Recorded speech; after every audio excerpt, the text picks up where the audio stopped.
I will open the meeting and welcome everyone to the March 8th edition of the Architectural and Site Control Commission for Portola Valley. Laura, would you call the roll? Commissioner Sill, Here. Commissioner Chung, Here. Commissioner Koch, Here. Vice Chair Wilson, Yeah. Chair Ross. Here. Thank you. We'll start out with oral communications and invite any members of the public who might have joined us to address us on a topic that is not on today's agenda. If you'd like to speak, just raise your hand on the Zoom function and Laura will recognize you.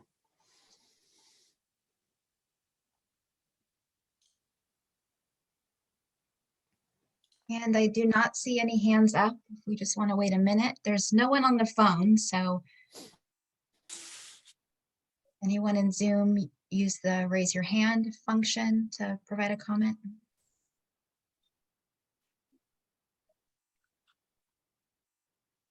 Okay, I don't Okay. see. All right. We'll move on to new business and start with agenda item 1, which is an architectural and site development review of a new single-family residence at 85 Palmer Lane, the Burkhofer residence. Dylan is going to make the presentation, and I think we saw the preliminary review back in December, if I'm not mistaken, but I'm sure That's Dylan correct. will fill us in on that. Dylan, Yes. take it away. All right. Let me share my screen with everyone. Okay, can everyone see my screen? Yes. Yep. Okay. I'm looking. Oh, sorry. Was that a yes for everybody? Yes. Okay. I'm looking at my screen that doesn't have a camera. So if I'm looking away, it's just because I have everyone's beautiful face on that camera on that side. So. And let me, all right, and everyone can still see the first title screen? Yes. Okay. Yes. All right. So this item is an architectural and site development review of a new residence with basement, detached studio, and associated site improvements at 85 Palmer Lane. Staff will begin this presentation with a recap of the project's conceptual design review. So at a special December the 7th, 2020 meeting, the ASCC reviewed the project's design and was generally supportive of the project. The ASCC provided feedback to the applicant, which is summarized in the bullets of this slide.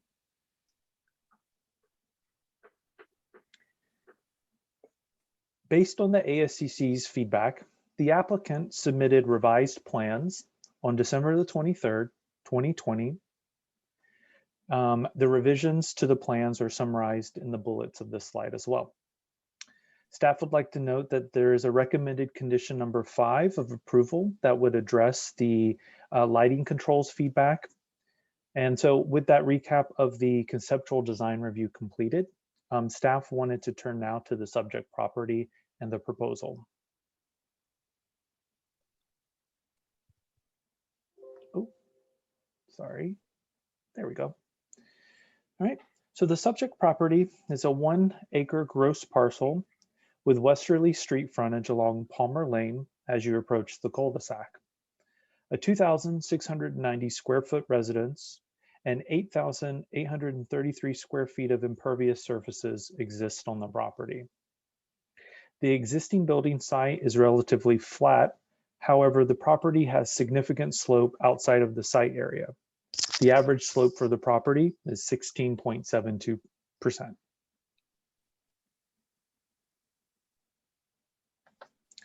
In looking at the site plan, you notice that the flat building site, significant slope outside of the site area, and the extensive tree canopy.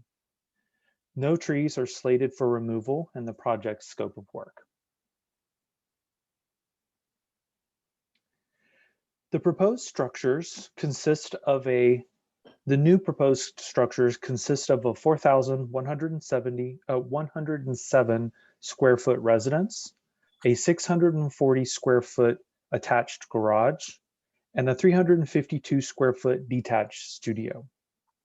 The proposal complies with floor area, impervious surfaces, setbacks, vertical height, and maximum height requirements for the RE zone.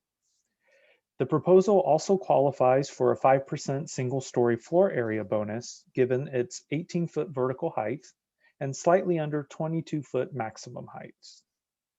2 covered spaces are provided in the attached garage, and 3 surface guest parking spaces are provided perpendicular to the backup turnaround area of the garage.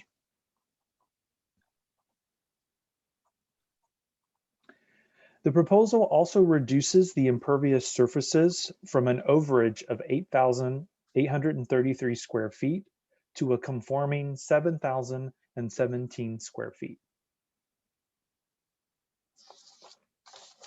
So the project triggers ASCC review for the 450 cubic yards of soil movement, which is subject to a site development permit. 220 cubic yards of off-haul is anticipated based on the difference between the proposed cut and fill on site. So that would be the 405 cubic yards of cut minus the 180 cubic yards of fill. And so these are the proposed residences sections.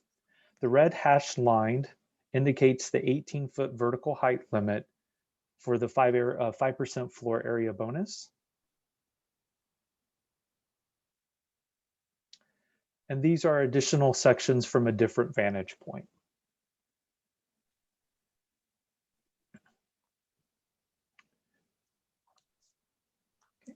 So these are the proposed residences east and west elevations.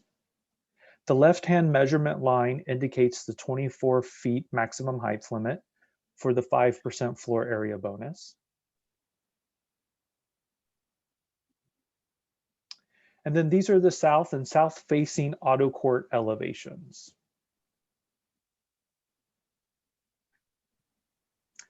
And then lastly, these are the north and north-facing auto court elevations.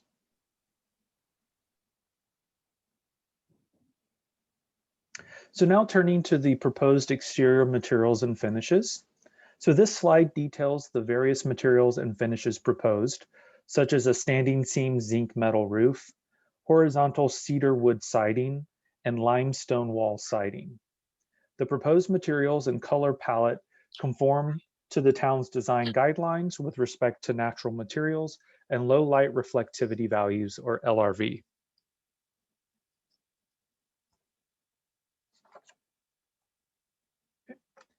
So the proposed lighting plan includes 7 fixtures, 2 of which do not conform to the town's outdoor lighting policy. Fixture H2, which is noted as the yellow fixture on this slide, and fixture E, which is noted as the vertical or horizontal box all the way down at the bottom. It's a brighter red, not the darker red. I ran out of colors, sorry. The fixture E appears to wall wash. Therefore, staff is recommending removal from the proposed plan. And fixture H2 appears to be a adjustable angle fixture. So staff is recommending that this fixture be fixed at a downward angle.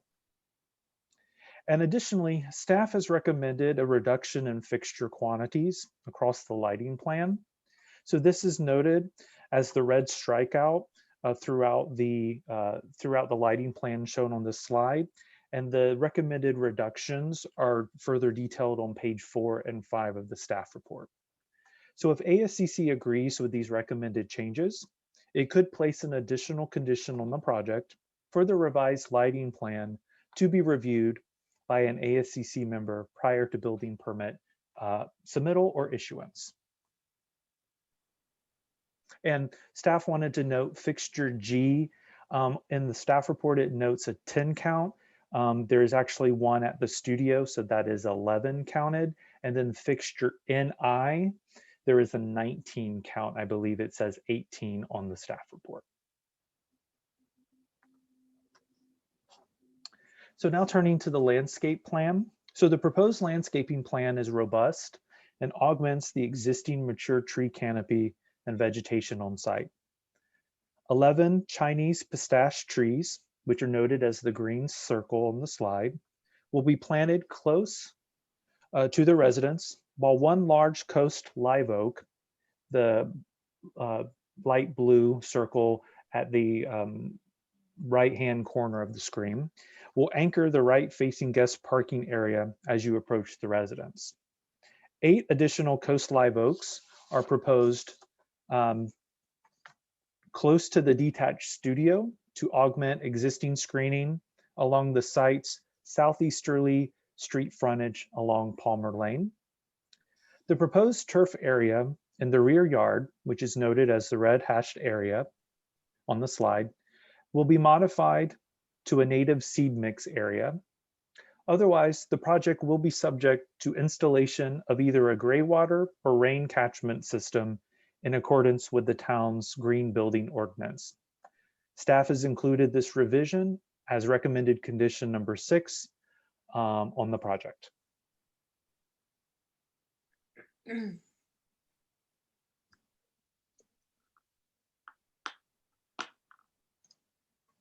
Right. So these are the proposed landscaping materials and finishes.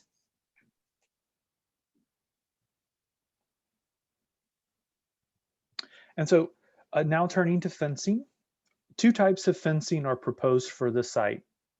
A 4-foot split rail fence with matching double gate frames, frames the driveway approach and auto court that's shown in the light blue area on the slide. And a 4-foot vertical timber picket fence encloses a portion of the main residence's panhandle that faces Palmer Lane and ties into the front split rail fencing at the side pedestrian gate, which is noted as the purple area on the screen.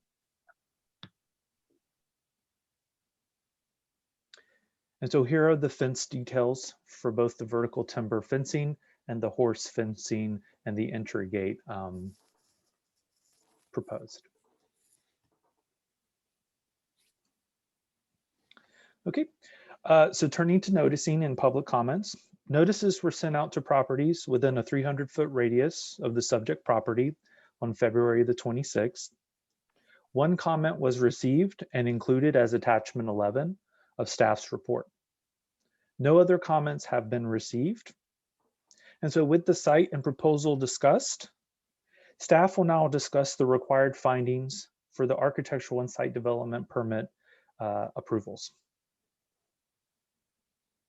So here are the required findings ASCC must make to approve the requested architectural and site development review permits.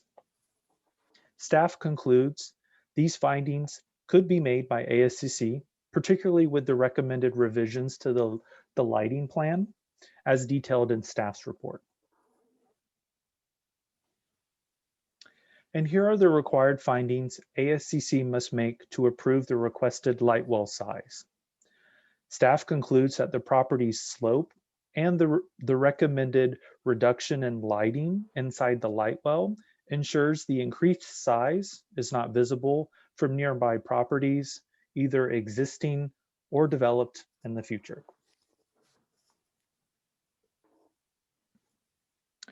And here are the 3 main aspects of the project and the underlying criteria and guidance for each aspect. As detailed in staff's report to the ASCC, staff is confident that the findings within the zoning code and the design guidelines can be made. If the ASCC determines that it cannot make any of these findings, it is permitted to impose additional conditions so that such findings may be met. So in conclusion, staff finds that the project conforms to the zoning code, conforms to the design guidelines, and that the proposed light well size could be approved based on town code required findings. Staff also finds that the project is exempt from CEQA analysis. Therefore, staff recommends approval of the architectural review and site development permits subject to the recommended conditions of approval. This concludes staff's presentation, and we are available for any questions. Thank you, Dylan. Commissioners, do you have questions for Dylan? Jane, anything from you? No. Al? No questions. Kenny?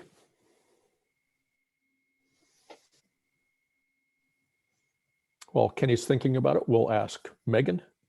No questions from me. No questions. And Kenny, are you still with us? Looks like your microphone is turned off. Well, we'll assume Kenny does not You're have questions. Frozen over the earth as well. Yes, yes. No, my connection it's keeps frozen. telling me it's unstable, so Yeah. maybe other people are suffering the same thing. All right, well, thank you very much. Do we have more presentation from the applicant? Well, So please go ahead. it seems like you guys kind of ran through everything. I can give the spiel again, but I think everything's pretty straightforward. There weren't many comments at the previous submittal, so we just kind of addressed what was given back to us, and we left the heart of everything as it was. Very good. Yeah, staff does a pretty thorough job. Absolutely. Yeah. Good presentations. Commissioners, any question for the applicant? None from me. Megan? Nope. Jane? No.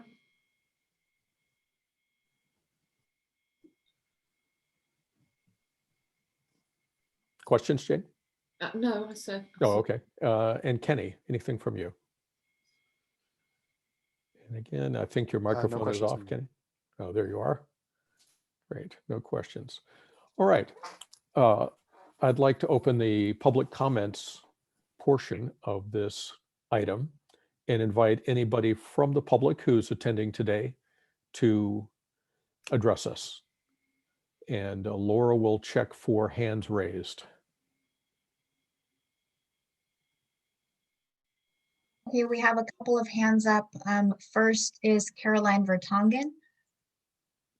Very good. Caroline, you're on the air. Please go ahead. Thank you. Good afternoon, members of the ASCC Commission. I assume that one of the attachments you got is my comments, and I don't think it's particularly, it pertains your committee. It might be more general when they start the construction. Can somebody confirm that? We do have your comments. It's attachment to our pack. And you got the picture showing? Yes, that's included also. Okay, great. Thank you. So my basic concern is traffic. When you look at the plans, you see how narrow it is on the top coming from the bottom of Palmer Lane and making that curve before they hit their driveway.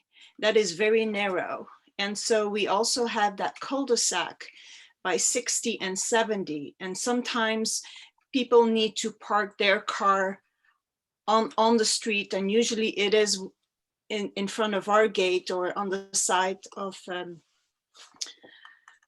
empty property from Mr. Rotrock. And so we just want to make sure that it's wide enough for construction trucks to pass there. We often have problems with the garbage truck. We don't see any fire engines anymore, so I cannot, I don't know if there's a problem or not, but it's very narrow in that curve. So we need to make sure that during construction, traffic and parking is well controlled.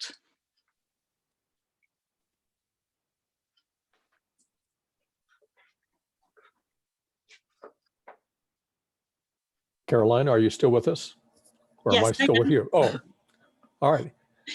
Thank you very much for your comments. Good advice for the applicant to for input for their logistics plan. Anybody else from the public? I don't know if you want to take the comment now from Councilmember Hughes. Yes, I'd love to. Craig, go ahead. Hi, yes. Sorry, it's been quite a long time since I was the ASCC liaison and been in a meeting. And one question I had was just a technical one for staff about how we count excavations. And I didn't recall basement excavation being excluded from the cubic yard calculations. And I saw the architect or engineer or someone had put it on the plans, but it wasn't in Dylan's report. And so could you clarify for me what does and doesn't count and what you need a permit for and what you don't need a permit for excavations? I thought basements, you still needed a site development permit for excavating 1,000 cubic yards of soil. Sure. Let me, So- Let me start in general, Dylan, and then you can add additional information as needed. Generally speaking, the area that is directly underneath the house, underneath the foundation of the house, is not subject to the calculation for a site development permit.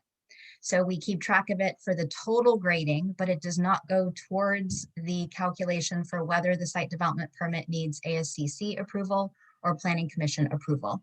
So that's why we try to present both sets of numbers. And then there's some other, our site development permit language includes specifics about what's included and what's excluded. So if you'd like those additional comments, and I think Dylan can provide that. sure. So some items that are excluded from the total excavation include things, basements, swimming pools, vaults, tunnels, and footings and foundations of buildings. So we in our site development permit application, we instruct people to remove those.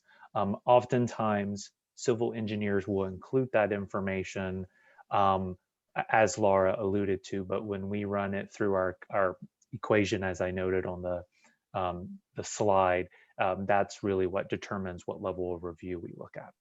Okay, thank you. Okay, good to hear from you, Craig. We miss you. It's been too long. Any other public comments?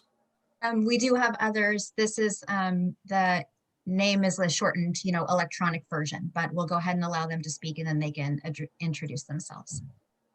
All right, please go ahead. Ranyi? Yeah, this is Ragini Pastorell. Can Right. you hear me? Yes, we can. Okay. We live at 80 Palmer Lane. So we are just across and above. So we look over the property. My only question or concern is the lighting, the outside lighting. Will they be motion controlled? Or will they be manually controlled? Other than that, we love the plans and we love the landscaping. I think the owners have been very considerate, not only of the landscape itself, but of all of their the neighbors. So we're very happy to have them move in. Not so happy about the construction noise, but very happy about the new neighbors we're going to have. Thank you for your comment. Dylan, would you like to quickly respond? I think I noted in the staff report a recommendation about exterior lighting. Correct. Maybe you could So the condition is flexible based on the applicant's needs, but it does require either motion control or timer control. So not dead switching on and off, but it should be, the outdoor lighting should not be illuminated at all hours of the night, only when it's necessary for safe travel around the property. Okay, thank you.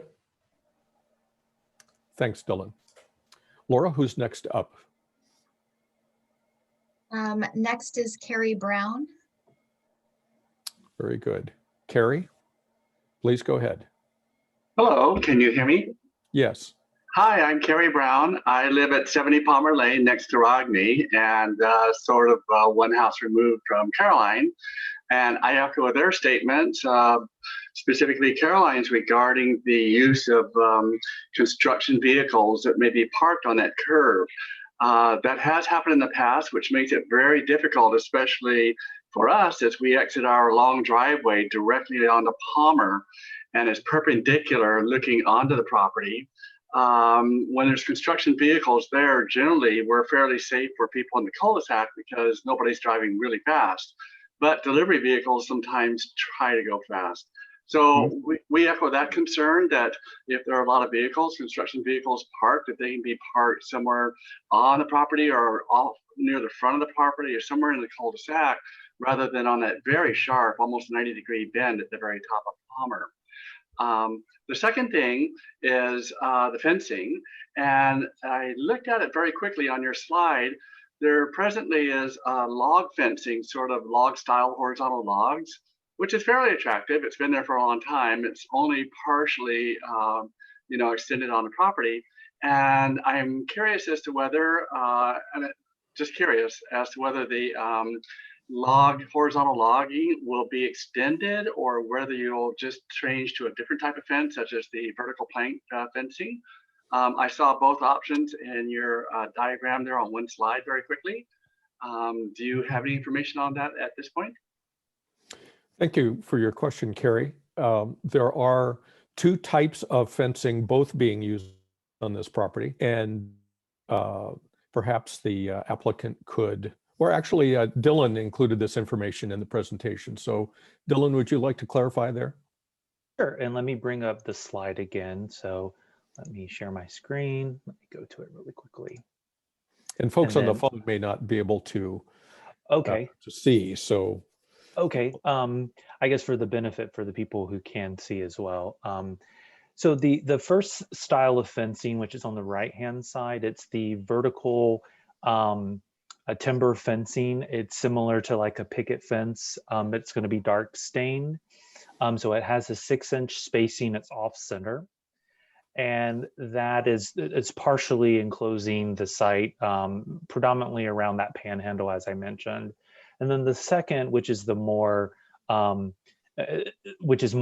with what the caller was describing, is a split rail or horse fencing. So you've got the 3 rails, 4 foot tall, and I believe it is the same type of wood, the cedar siding wood that is proposed for the house. Greg and his team can correct me if I'm wrong on that, but it's primarily for the entry gate. And then also just kind of framing that front driveway approach as the 2 perspectives show. And Greg, you can jump in and include anything I've missed or correct me if I'm wrong about the fencing. Thanks, Dylan. Greg, do you have a comment? Yeah, you've got that right. Okay, and I'll just note for folks who can't see the graphic that the vertical picket fence is quite transparent. There's a fair amount of spacing between the pickets. It looks like it's, you might have this information, Dylan, but it looks to me like it's at about a maybe 25 or 30% opacity. I believe so. There's a better picture I can show. This picture right here, this is more of a mood photo. I don't believe this is the actual install, but it does have it does meet the opacity requirement. So it is the 50% opacity, which is the threshold that the town code requires. So yes, I do believe it's around, it does meet that opacity requirement. This picture has more, this is more opaque, but this one definitely, they're spaced out a little bit more. So I don't know the actual opacity unless Greg has measured that out, but I am confident that it meets that 50% threshold. Yeah, and this is Ben Langford, the landscape architect on the project, and Carrie, the log fencing you're referring to is actually a retaining wall that's further in to the property. And so the retaining there is changing shape a little bit, and that's proposed as a stone wall on that edge. Great. Thanks for that clarification, Ben. Laura, are there more callers? Yes, next is Ray Rothrock. Go ahead, Ray. Welcome. Yeah, thank you. Good afternoon, everybody. Thanks for all your hard work and review of this project. We live at 56 Granada Court, which is up the hill, actually further up the hill from Ragney.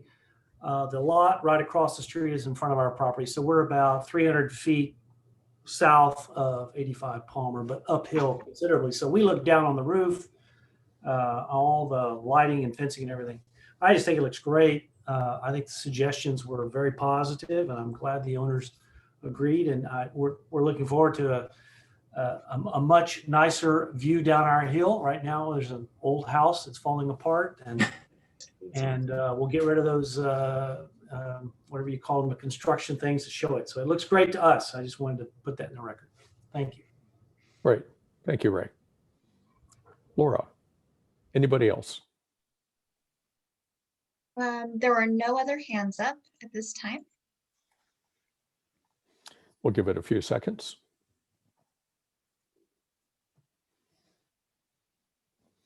All right, let's return to the commission for commissioner comments.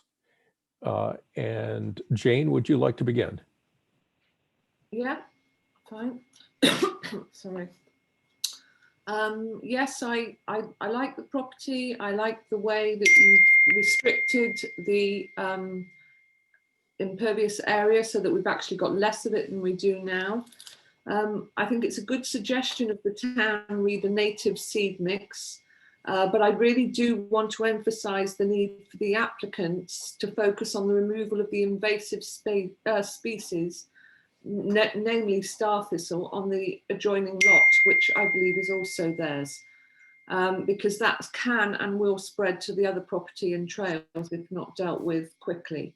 For that, I wondered whether we could alter condition 3 so that it says, instead of prior to final inspection, to add during construction and prior to final inspection. The exterior lighting, I think the removals suggested by the town are good. And condition 5, read the motion and time controls, great. You are going to be on the top of a ridge, so any lighting is going to be highly visible for the neighbours. Fencing I'm okay with, though I prefer to have seen only 2 horizontal beams because of animal crossways, and I would have liked to have seen more natives in the garden plan, but obviously that's not something that I'm going to hold up or oppose the plan for. But those are all my comments. Thank you, Jane. Kenny. Sorry, my video has been in and out, but I've been connected by audio separately. So I wasn't on the committee yet for the conceptual review. So I guess that my comments are relatively limited without the full discussion, being a part of the full discussion from the conceptual review. But overall, the recommendations proposed by the town look reasonable. In particular, I think the applicant should understand that many neighbors do value very highly the dark night sky aspect of the town. And so this will really help them to avoid conflict, not just with their immediate neighbors, but others generally in the town, to reduce the potential uplighting pollution. And then the other thing that stood out is just a suggestion that there's with a lot of fencing, you're potentially missing a really beautiful opportunity that exists in the town to be a part of some as it is now, very healthy wildlife patterns.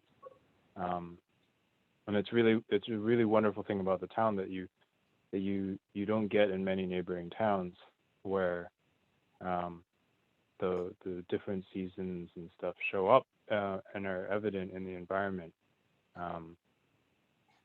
It's something that you would miss if you screen it out too much.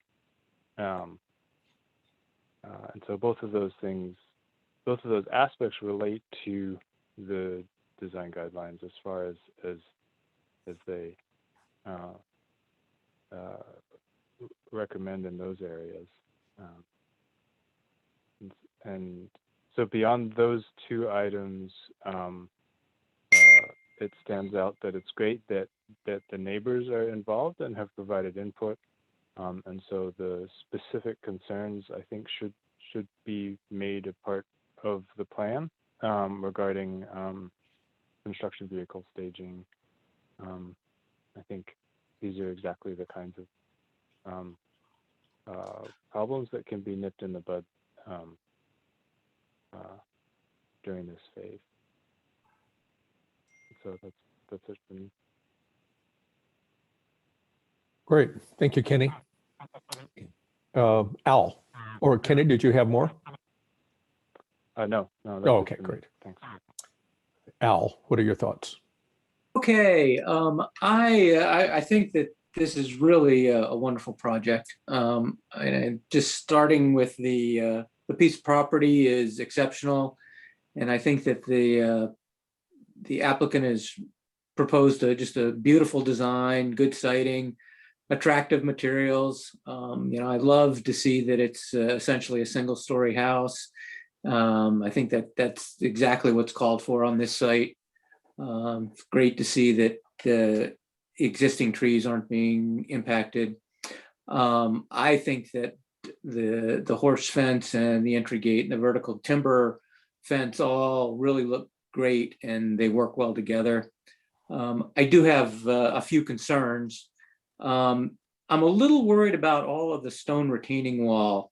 There is a bunch of it in this project, and I understand that it's required given the slope, and but I think it's very visible, and I think it's going to take away a little bit from the natural feel of the piece of property. So I mean, I would just ask the team to use as little as is practical, and make it as low as is practical, and that's probably what you've already done, but really keep an eye on that. And then perhaps a color that blends in just a little more. At least the picture I saw, it seemed like it was a little bit white, not really white, but had a white feel to it.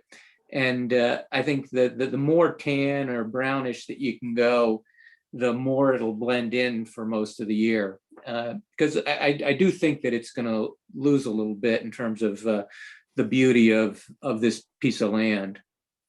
From a landscape perspective, I think that the condition to replace the lawn with the meadow mix, I think that's a good condition. I thought that the Conservation Committee did an excellent job on their write-up on this property. And I did not feel like the landscape plan really reflected or responded to those. So, I think that there's a redwood tree that really should go. I think the pine muley planting is not really appropriate. I'd like to see the toyon hedge broken up. I think that planting smaller trees makes sense. There's a few other comments, but really, I think that I'd like to see this project approved right away today, but I'd like to see an updated landscaping plan that really responds to the Conservation Committee comments, because I think that they were in general spot on. And then lighting, I think that the recommendations on lighting that the staff made were appropriate. And when the landscaping plan comes back, I'd like to see an updated lighting plan for a couple of commission members to review at that point also.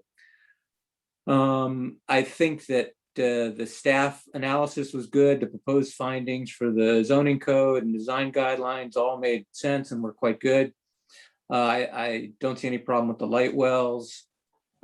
So yeah, I guess in summary, I'd like to see the project approved, but with a condition to bring the landscape plan and lighting plan back to a couple of commission members for revision, with the idea that the new plans will incorporate the conservation committee comments and the staff lighting recommendations. Thank you, Will. Megan, your turn. Yeah, this is quite a beautiful project. And I'm very happy to see that they, took advantage of going under the height limit and creating the basement light well that we have approved, or we're going to approve, to keep this top of the hillside at a lower profile. So it's just a really wonderful use of the space there and neighbor concerns. I agree with Al, the new lighting plan should come back to a few ASCC members. I appreciate the native seed mix change, the invasives that my fellow commissioners have talked about, and as well as the Conservation Committee recommendations we should follow through with, and that should come back with the lighting as well, but shouldn't hold up the project in any way. So I'm thinking, that bend in the road it is a concern, and it's very legitimate, and it could cause some stress, especially on the garbage days. So I think you have very good neighborly contacts, which is great, and use that. Get to know the site superintendent. Everyone work together. Know the days and the time frame that the garbage trucks come. Right. So there is a concerted effort on everyone's part to make sure that there's a flow of traffic when need be. And that bend could be a problem. So maybe there is a neighbor agreement that there's a certain side of the street that is used for parking and not others, or maybe not even at all during that bend. There could even be some kind of carpool situation. It's tricky, but it can be done. And the better neighbors communication, the better the project is. And I have faith that everyone here can do that. Other than that, I think, conservation had great comments. So the redwood and all those should go, or they really do not belong up there. As far as like the pistache trees that are ornamental, they are really tucked into that kind of entry courtyard. So I think that it doesn't draw a red flag for me. It actually is quite a gorgeous display of color, seasonal change. And it's really going to be an experience for the homeowner itself. Now, if that was at the entry or somewhere up the hillside, it would be approved by us. I don't see. But I look forward to seeing an updating landscape plan and lighting, and think this is just a gorgeous project. Great. Thank you, Megan. Well, I won't repeat the comments of my fellow commissioners because they're all good, except to say that I agree, this is really a beautiful project. I think that it does a good job of treating the site very well in terms of its massing and the material selection. I'm a particular fan of natural zinc roofing, so I think that's going to be a nice feature of this project. Too bad most of us won't get to see it, but so be it. There's a good hiking trail at the top there, Dave. There's a good hiking trail. Right. Yeah. That's good. Yep. I appreciate very much that the applicant brought this project to us for a conceptual review in December.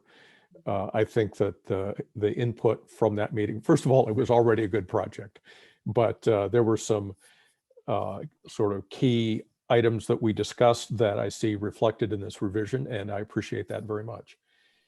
On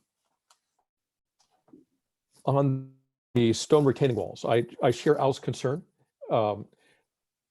I've seen stone retaining walls in my own neighborhood that are rustic enough and irregular enough that they blend in pretty well, particularly when there are crevices that allow some plants to grow, whether it's grasses or, you know, the occasional native plant that takes root in there. And for me, over the years, that really softens the look of a retaining wall rather than a more monolithic carved stone facade. I also agree that it would be good to see a lighting and exterior lighting and landscape plan return for review by a couple of commissioners as a condition of this approval that we may grant it today. Construction staging plans are I think, a requirement these days, and Public Works will likely review that. And I hope the comments about the garbage days and the sharp bend are taken into account, and more importantly, respected by the construction forces. That's where the real difficulty is not putting it into writing, but actually getting that performance over the time period of the project.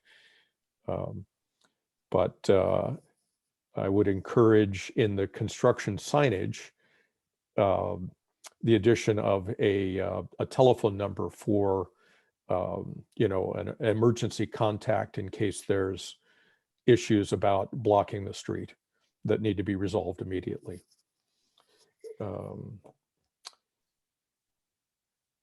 I have no trouble making all the findings as listed by staff, and I agree with the staff recommendations for reduced lighting, which we'll see when the lighting and landscape plan returns. So having said those things, are there any other commissioner comments before we move to a motion? I was. Go ahead, Jane. Because I'm worried about the invasives on the other site, I wanted to add on condition 3 that the invasives should be managed during construction and prior to final construction, final inspection. So that was a couple of words we added into condition 3, because I am that site is with construction vehicles. If they decided to use the but the other plot of land as a car park or something, those invasives are going to spread. So I would like to see it managed during construction and prior to final. I think that's a worthy additional requirement. I would be a little careful, and Laura may be able to guide us, that we may not be able to make conditions that are specific to a different parcel as part of the approval of, but maybe there's a way that can be worded so that the contractor, the applicant do take note of that other parcel. But as far as this parcel goes, I agree that managing the invasives before the final inspection, long before the final inspection, is a great idea, probably starting right now. Yeah, great. Yeah, I agree also. Yeah. What this about, is, go ahead, Jane. Sorry, when the neighbours have mentioned the construction, have the applicants given any thought to using that other site as construction parking or not? Yeah, I don't think we've worked out the construction management plan yet. It'll really depend on timing for how long 77 takes to move through the process. We could help with that. That would be wonderful. by making that site available for parking indefinitely. No, a joke. Yeah. That's a steep lot. Yeah, that's true. Maybe not that great for parking. Yeah, so through the chair, I think my recommendation would be then to amend the condition according to Jane's comment on number 3. And then we can take note in the staff notes, if their construction staging plan includes the adjacent lot, then we would ask them to include on that construction staging plan that they would manage invasives on that lot as well. And I think as long as we take note of that, and I think bringing it to their attention is very helpful, and staff will also try to bring it to their attention in the construction logistics and staging process. Great. That's a very good suggestion that the invasives management be part of the logistics plan. Mhm. So, Sorry, excellent. Ross. Yes. I have a few comments and a couple questions. And I'm wondering what the most appropriate time is to Well, why don't insert you go those. ahead? Okay. On the lighting plan, the comments earlier about some of the removals, I know you're wanting to thin out some of those, which is fine. There was one fixture, the one that Dylan pointed out at the very bottom of the screen in a red box, that was called out as a wall wash light or an uplight. I just wanted to clarify that that is actually a strip light underneath the front lip of a bench around a fire pit. So it's meant to provide low downward facing ambient glow for sort of navigation around a fire pit at night. So that is in fact not a wall wash. It's more for that condition. Thank you for that. So then that, and then I'm in complete agreement about revising the landscape plan and bringing it back to the commissioners for review and discussion. And I just wanted to clarify the Conservation Committee comments. I do agree with many of those, and I would even say most. And I'm curious about how that gets written into a condition, and just wanted to see if that was a condition for discussion and not a condition that all of their recommendations be sort of accepted wholesale. Right, yeah, the idea would be, the idea is that you would review all of the committees, the Conservation Committee's recommendations, and you'd either, accept them or you'd have a reason why you didn't. And, but so you don't need to do every single one, but you need to have thought about every one of them and explain why you didn't, because I think the Conservation Committee did put a lot of thought into it. Sure. Okay. That is it. Thank you very much. All right. Thank you, Ben. All right. Is someone prepared to make a motion? And I'm guessing if there is, it would be Al. Sure. So I'd like to move that we approve the project with the conditions included in the staff packet, plus the change that Jane recommended, and then also that the project come back to be reviewed by 2 commission members with an updated landscaping and lighting plan. Updated landscaping and exterior lighting. Exterior lighting plan, yeah. Great. Any discussion of that motion? Is there a second? I'll second. Very good. All in favor? Aye. Aye. Aye. Any opposed? All right. It looks like it's unanimous. Kenny, it's great to see you floating in space there. It's really halfway between the Earth and the moon. Great. All right. Well, congratulations. You're approved. It's an excellent project, and we look forward to seeing a revisited landscape plan. It will be reviewed by 2 commissioners. It will not come back to the full committee, so it doesn't have the same kind of time and agenda issues that you had to get here today. Hopefully it should be a little bit more expeditious than that. Appreciate that. So, Yeah, it really is a great project. Thank you for your time. oh, you're welcome. Excited. Thanks all. All right.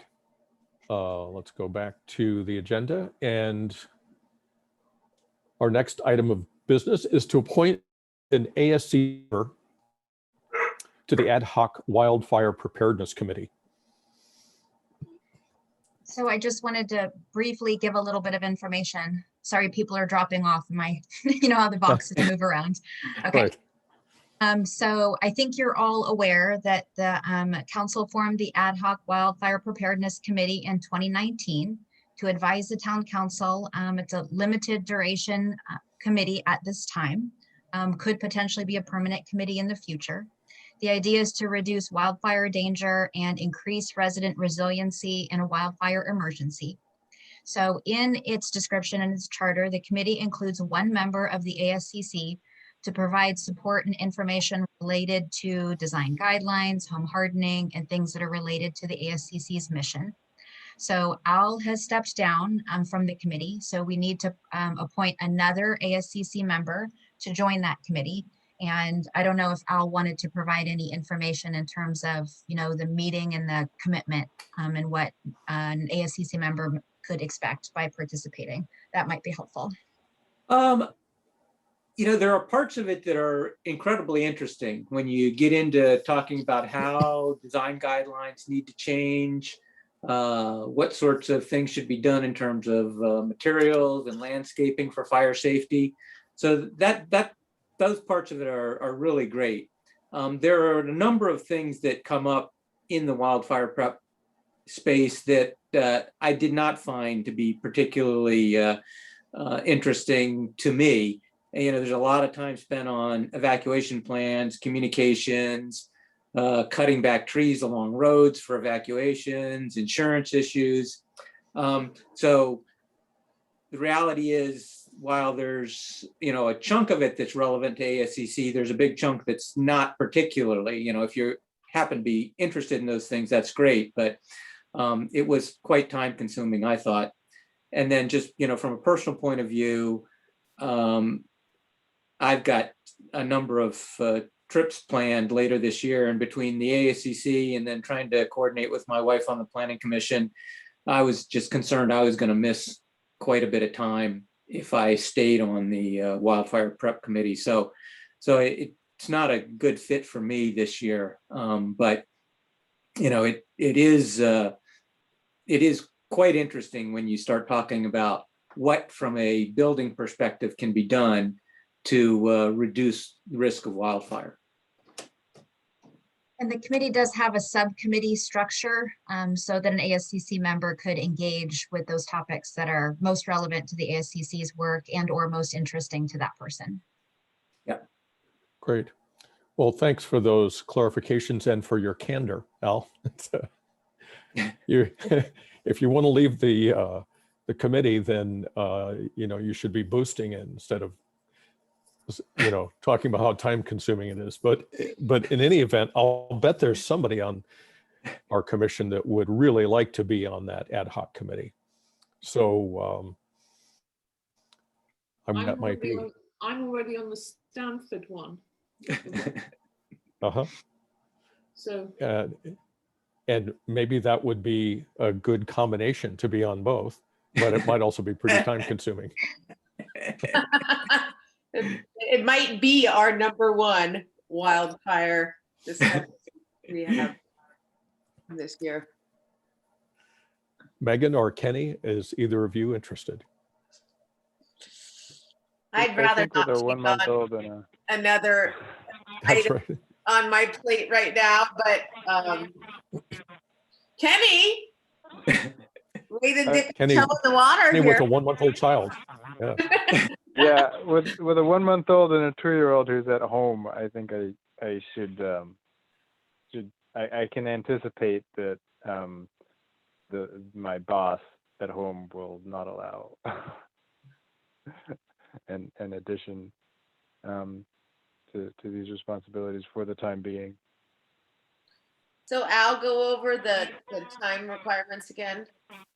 Oh, it varied significantly. There were times when it was pretty intense because early on there was a lot of complexity in terms of what we're really going to do, and we were trying to make recommendations to the town council. And there was a number of long meetings. I'm not sure exactly what frequency, was but there a designated day of the week? I have to think about all the other boards and committees I'm on. At least the subcommittee, no, there was not. It was more, when ready we met. At least the subcommittee I was on, and then the regular committee, there was not a regular structure. Okay. I mean, Al, I do you, have Thursdays open.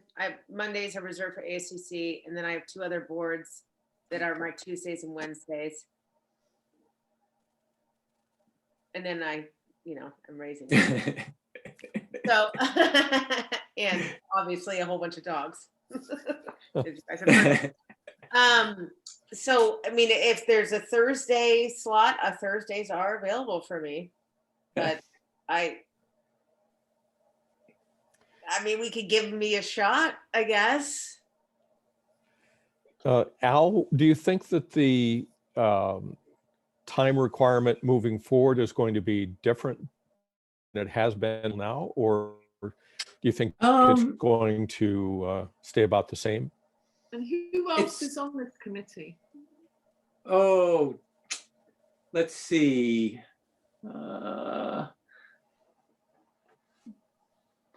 Golly, I'd have to pull out my notes. I don't remember off the top of my head. There was Dale. There was somebody from conservation, maybe Marianne Plunder. Then the committee chair was Michael. I can't remember his last name, but he was quite good. Dana was on it for a while, but I'm not sure that she's still on it. I don't think she is. Let's see. Yeah, I've been away from it now for a few months, so I don't remember for sure who else was on it. Yeah, and in terms of whether or not the time commitment will go up, go down, I think that it kind of depends on how aggressively the design guidelines are attacked. If that's a pretty complex area to redo those with a fire perspective, and to do a good job and get it done this year, it'll be a significant time commitment, I think. But I'm not sure what the committee has signed up for in that regard. I like I said, I've been off of it now for a few months. Mm-hmm. So, I mean, one thing we could do is have Megan give it a shot. And if it's just not going to work for Megan, I could step back into it, and give it my best shot. Yeah, I'll give it a shot. And obviously everything's Zoom right now. We're still not in person. Right. I'm not traveling outside of the country for a long time. I don't have any plans. So that's probably for at least a year. And so I can always get on a Zoom no matter where I am. I'll give it a shot. And if it does interfere with my other responsibilities, then honestly, yeah. Then I'll try to pick it back up. Okay, so go ahead and put me in. And obviously I'm passionate about the town and want to protect our town and our beautiful people and structures and animals and habitats and everything. So, I believe in this. That's not a conflict there. It's just time. Is it a year-long thing, or could it be rotated? Because No, we can think about rotating it. So I think we have a good path forward if Megan does it for now and we see how the time commitment is evolving. And Al makes a really good point, is that there's a really big piece of work to update the design guidelines. Yeah. And a lot of that work is actually here now with ASCC, because the Wildfire Prep Committee has done a lot of its initial work and made recommendations that have been accepted by the council. And so I think we will be drawing on their expertise, but some of that work will be with ASCC anyway. So I think, Megan, what we should do is see how that work program evolves for what the committee is doing and how it overlaps with what ASCC is doing. And if we need to revisit this and create an alternate or create an opportunity to rotate, then we can do that. So just let us know, let me know, and we can always put it back on an agenda and discuss how to be most productive. Sounds good. And I'd like to think that the main focus of your effort would be to really liaise between the work of that ad hoc committee and the ASCC. After you have a meeting or two, you can fill us in during the the staff report section, rather than taking on a big chunk of work to do, to just sort of keep us informed about what's coming down the road towards us as a commission. And before we finalize and close out this item, I'd like to invite any members of the public who might be attending to address us on this topic.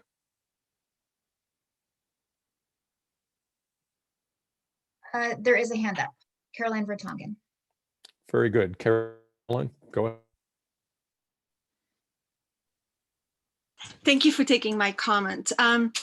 You know, I feel that the town is putting so many extra items on each committee and each commission, and it seems like a lot of these commissions are overwhelmed with extra work. And I'm also wondering, the town is always referring to resiliency, and I'm at a point where I'm going, well, I'm done with this, you know. And I can give you an example because it relates to Palmer Lake. So we have these 2 fire hydrants. In 2017 or up to 2017, we always had a fire truck at least once a year to check the fire hydrants. And then I got an email from Jeremy once I was wondering why it was not being done. It was first the fire department who directed me back to the town. And then they said it's because of the drought that we don't have, that the fire department is not actually using these fire hydrants.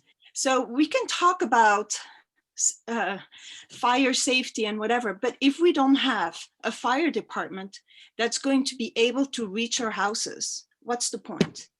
We have at the point now, because I have volunteered to help inspect all the fire hydrants, because it goes back from the call water, goes back to the fire department, nothing gets done. This is a 3-year process. I still have not seen an updated list. There's still fire gates that don't have the code on the side. It's really a problem. And so I would like to simplify the things. There's a lot of things that this town needs, and it can be accomplished very simple, but the town seems to make it complicated and add more stuff and nothing gets done. That's my, so I want to say for the fire prevention, we have a generator. I have a fire hose. So in case, because obviously we cannot rely on the fire department, that I can pump water from my swimming pool. But don't you think that's a little far-fetched?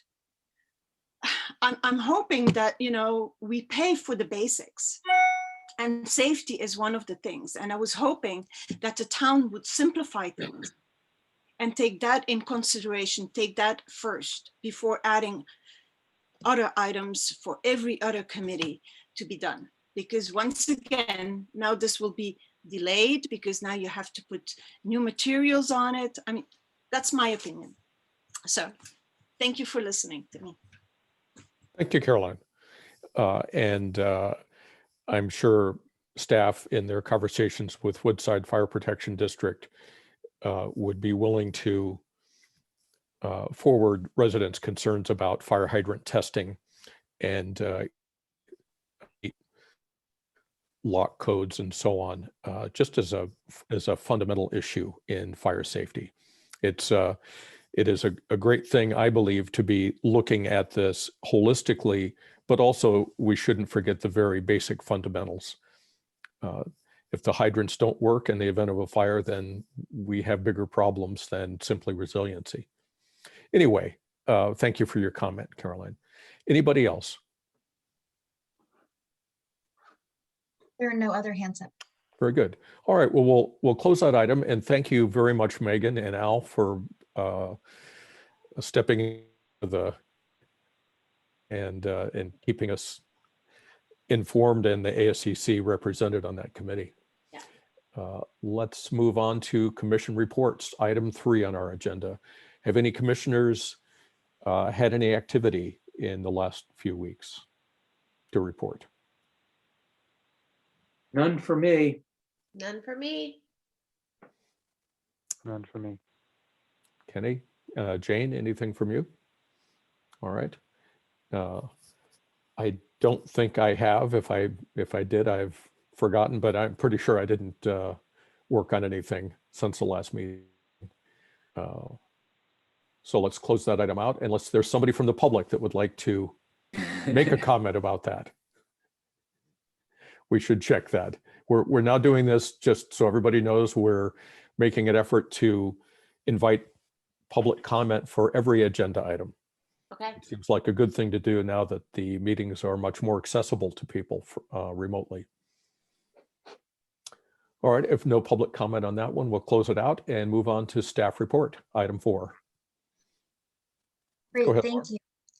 I wanted to let you know that I gave a fairly detailed overview of the Planning Commission upcoming work program at their February 17th meeting. So if you're interested in that, you might want to take a look at the minutes, or if you want to watch, it's a relatively short meeting. We could send you the Zoom link for that. I just want everyone to be aware of a lot of the upcoming work that's coming before Planning Commission, and some of it overlaps with the ASCC. So just briefly, I talked to them about an update that we're going to do for the accessory dwelling unit ordinance. So there have been additional changes in state law since the last time ASCC and Planning Commission looked at that in our big round of changes that we did. So we're going to be doing some code amendments to comply with state law. We are working on the significant tree ordinance amendment that the ASCC has already seen. So you already gave comments on that. And I have a consultant planner that is going to be working with the Conservation Committee to get that prepared, to take that to Planning Commission and then to Council. I talked to them a little bit about the design guidelines amendment that we already talked about a little bit today, and related to fire safety. We also talked quite a bit about the housing element update, and this is something that's going to become a very important and large topic for our community in the next year and a half. And so we've got some time scheduled with the town council in the next couple of months, and we'll be preparing to launch some different outreach efforts and getting feedback from council about what path we're going to take for this. So this is going to be mostly within the Planning Commission's purview, but it's going to be a really important discussion for the community. So if you're not familiar with the housing element update and what that is, it'll be a good time to start to really think about that. And we prepared an FAQ document that I could also share that's kind of the basics of what the housing element is. And I imagine as commissioners on ASCC, you're going to get a lot of questions, and probably comments are going to come through your friends and neighbors on this topic. So even if you're not directly involved in whatever public process we end up moving forward with, I'm going to try to keep you up to date and forward information to you so that you feel like you can provide that information to friends and neighbors and be up to date on what we're working on. Along with the housing element update, we are also required to update the safety element of our general plan. And that is a really great state law that has come into effect to try to make sure that communities are updating their safety elements. So that work is going to also be happening in the next year and a half. And same thing, I'll be providing you updates on that because I think you'll likely get questions and comments from people on that also. And then in terms of development applications, fire station number 8, I wanted to give you the update that that is going forward to Planning Commission on the 17th of this month. They're going to be doing a preliminary review, and they'll be looking at some of those zoning issues that we identified when ASCC did their preliminary review. So if you're interested in that, you can always watch on the Zoom, or if you want to see those meetings, let me know and I can send you those links. So it's easy on Zoom, right? You can skip ahead, you can watch the parts that you're interested in. Just let me know if that would be helpful to you. And then it will be March 17th, yes. And Planning Commission still meets at 7 o'clock. Yeah. And then that will be coming back to ASCC after some Planning Commission preliminary review to get additional ASCC feedback on that. And then, as you well know, everyone's paying a lot of attention to the Stanford Faculty Housing Project on the Wedge property. There's quite a bit of information on the town website on this project right now, and more information will be populated onto that site as we continue on. And then also, you're probably aware of the Neely Winery conditional use permit application that has been with the Planning Commission through numerous meetings before the pandemic, and we're processing that again now. And there are physical elements of the Neely project that are going to come before the ASCC for your consideration and review. There's not a schedule on those yet, but it's pretty near term. It's probably something that will be in front of you in the next couple of months. So wanted to let you know that that was coming. Right. And then it's probably, there's no physical aspects of it, but you may hear about it as well. The Priory School has submitted an application to amend their conditional use permit. And so they are seeking a clarification to their enrollment and the way that the enrollment is counted in the CUP. And then also there are temporary buildings that they would like to make permanent through that CUP process. So we're still working on that. We'll see if there are elements that need to come to ASCC. I'm not sure yet. So we'll let you know if that's going to come to you. Most of that responsibility probably rests with the Planning Commission. So like I said, we're trying to keep you updated on all the things that are happening. And as we've talked about in the past, we are working on some overall improvements to the town website that will launch kind of in the middle probably of this calendar year. And then in the meantime, we're doing some smaller improvements to our projects page and trying to get more information up there on the website. So since we're on Zoom right now, we're working on ways to make the recordings of these meetings more easily available. But in the meantime, if you or members of the public want to view these meetings, it's very easy for us to just email out the link and for people to be able to watch it. So if you hear those questions or comments, just let us know and we'll shoot it out to people as we're working through how we're going to post things on the website and what the policies are going to be in the future. So that's the update that I have for you. Are there any questions on any of that? Thanks, Laura. That was very thorough. Yeah, it's very helpful. It's great to get a big picture view of what's coming on. Like quite a lot is coming on. It really is. It's really quite a lot. Yes. Speaking of Priory, just so you all know, the poppies are starting to pop on the top of Yeah. the hill. Oh, Yeah. Early. Yeah. Yeah, I saw them this morning. They're beautiful. Yeah. Earlier than last year. Mhm. Laura, I think it would be great if you could send us a Zoom link for the February 17th comments, and also maybe send out the FAQ on the housing element at the same time. I think those would be a couple of good pieces for me to review anyway. will do. Great, thanks. Anything else that Laura mentioned people would like to see sooner rather than later in terms of links or information? If I get questions from my friends and neighbors, I'll just refer them to Craig. I think so. Yes, Craig, he's done it all, you know, ASCC, City Council, he's the answer. All right. Any publics on the staff report item on our agenda?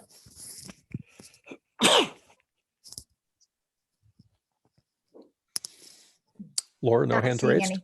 No. All right, we'll close that item and move on to our minutes of the last meeting. Any corrections, revisions, comments, commissioners? I didn't see anything that I thought needed changing. No, So- and I apologize that I got kicked out and couldn't get back in at the end. We missed you, I know. I think you were finished, but pretty much, yeah. I tried. That's all I can say. Oh, you were Yeah, heroic. they look fine to me. How many different devices did you try to use, Megan? It was like 3 finally. You know, it's so annoying. It's like, this should all be so simple, and then it's not. Yeah, considering the place of the residents of this town in the high-tech community, it sometimes surprised me that we have such unreliable cell phone and internet service. Yeah, and how many boosters I have all around the house and Right. all of that. Doesn't matter. Right. But that's partly because we don't want those ugly pine tree cell towers. Yeah, too. you know, Very true. Yeah. Very true. Except for on right. Priory.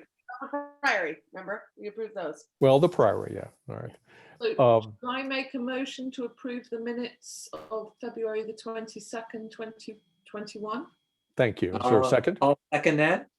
Very good, Al. All in favor? Aye. Aye. I Passes unanimously. All right. Well, that concludes our business for today's meeting. I thank everybody who attended remotely for their attendance and their attention and their questions and comments. And commissioners, thank you. Yeah. And we'll see you in a couple of weeks. Yeah, and just for you all to know, I'm going on to my next Zoom at 6 for Woodside High School, well, all of Sequoia Union High School, on the plan to get our kids back in the classroom. All right. All right. So, well, it's going to be a modified plan, but it's a good step in the right direction. So Yeah, that's great. Right. yeah, Good news. okay. Yep. All right, Okay. good night. Very good. Thanks, everyone. Goodbye, Bye. everybody. Thank you, Laura. Thank you, Dave. you. Thanks. Yep. Bye.